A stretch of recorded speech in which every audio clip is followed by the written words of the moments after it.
Hey guys, today I'm going to show you how to do a Minecraft style portrait. And the first thing that you are going to need is a piece of graph paper. So for your assignment I handed out sheets that look just like this. So this is just going to help us make things look more symmetrical and also have that square cubish look that the Minecraft characters normally have. So of course, this works great for a portrait of yourself. You could do a portrait of your teacher, friends, your pet, whatever you want to do. So I have found that the easiest thing to do to start is to kind of count off your squares to see where the middle one is. And when I did this before, I counted off 15 squares. So I can go from the left. So 1, 2, 3, 4, 5, 6, 7, 8, 9, 10, 11, 12, 13, 14, and 15. So that would mean that this fella here, going all the way down, is going to be my middle. And it seems to be easiest to start and work with your head shape.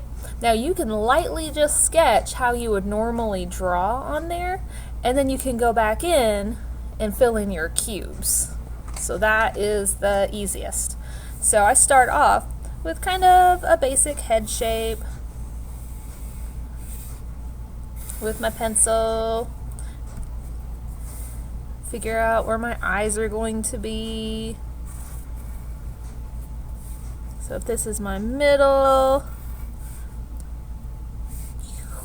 that means I need to skip over to cubes. And it is easiest to start with a pencil first. And now I'm looking at these 1, 2, 3, 4. 1, 2, 3, 4. So they're like kind of like the same width. So you can also, like I did on this one, make your eyes look a particular direction, or they can look straight ahead if you fill in just the middle part.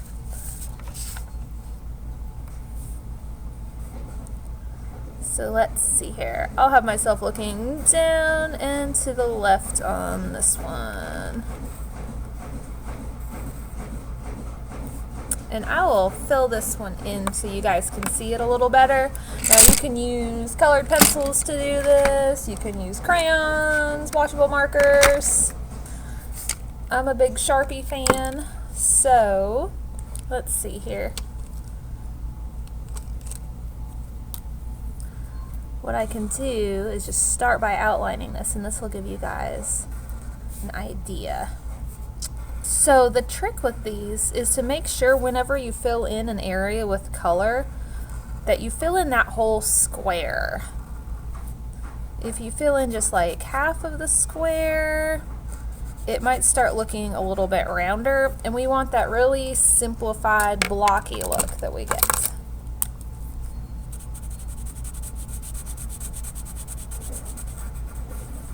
So you can see like there's the pupil and the iris on here. So now I'm going to work my way down, and we know that our eyes are somewhere nearer the middle of our face than like the top of my head. This one's a little bit closer than I would normally do, but our nose is just a little bit farther down. So I'm just going to make my line there. Make sure I've got it right. Go over it with my Sharpie. You guys should start to see a face on here. So now with your mouth, you can just draw an open mouth if you want. Like so. If you want to go back in, and you can actually trace over those lines and make it look like someone's got teeth. So let's see, mine are even, so I can Sharpie. So you can do the whole thing in pencil before you go over the Sharpie. I'm sharpening it as I go, just so that you can see it a little bit better. So if I was to trace over these, it looks like we've got all these little teeth. Or like on my instruction handout, you can see down here, this guy's just got an open mouth. So if you leave it open, then he's just got an open mouth. So I'll make a boy on this one, since my other one I did of me. So let's see here. My ears come out from about where my eyes come out. Come over here.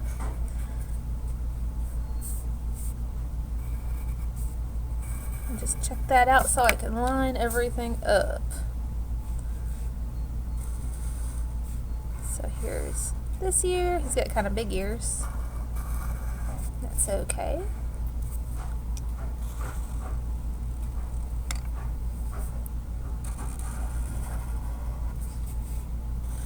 And a pretty strong jaw. So normally, if you want to go with a totally square head, you can, or you can make it pinch in a little bit. Make sure you try to keep it pretty symmetrical. Ooh, now go across. That makes an okay little chin. This person has a very strong jaw.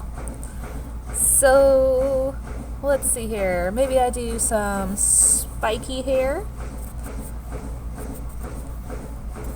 Now, I might have too many on here, and we will see when I get to that end.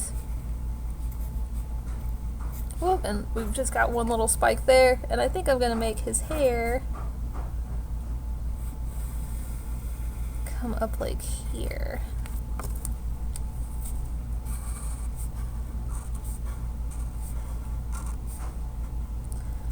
And of course your hair could be straight across, just like a line all the way across. But of course, it is always good to be creative and kind of play around with it. See all the personality that you can put into your person portrait. Give them a neck. Everybody needs a neck. There we go.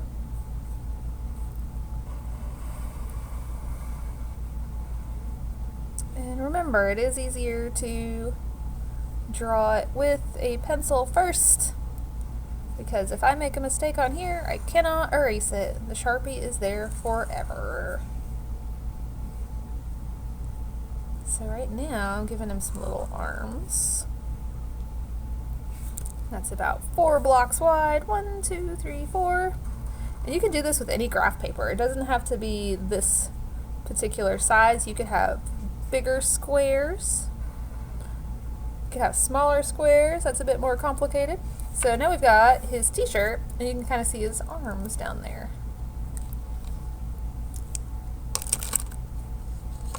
Alright, and I'm gonna speed this up a little bit so you guys can see what it looks like when it is colored.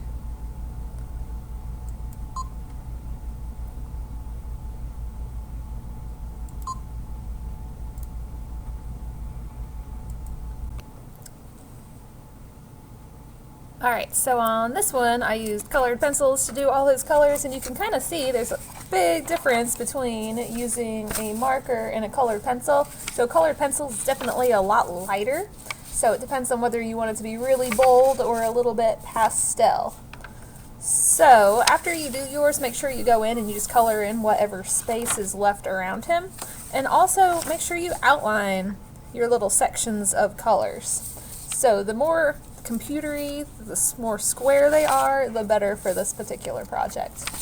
So any kind of graph paper, you can do these kind of drawings. Feel free to push it, do animals, see if you could Minecraft a tree. Anything that you can do on that game you can easily reproduce using a piece of graph paper. But thank you for watching and enjoy the project. Thank you. Bye.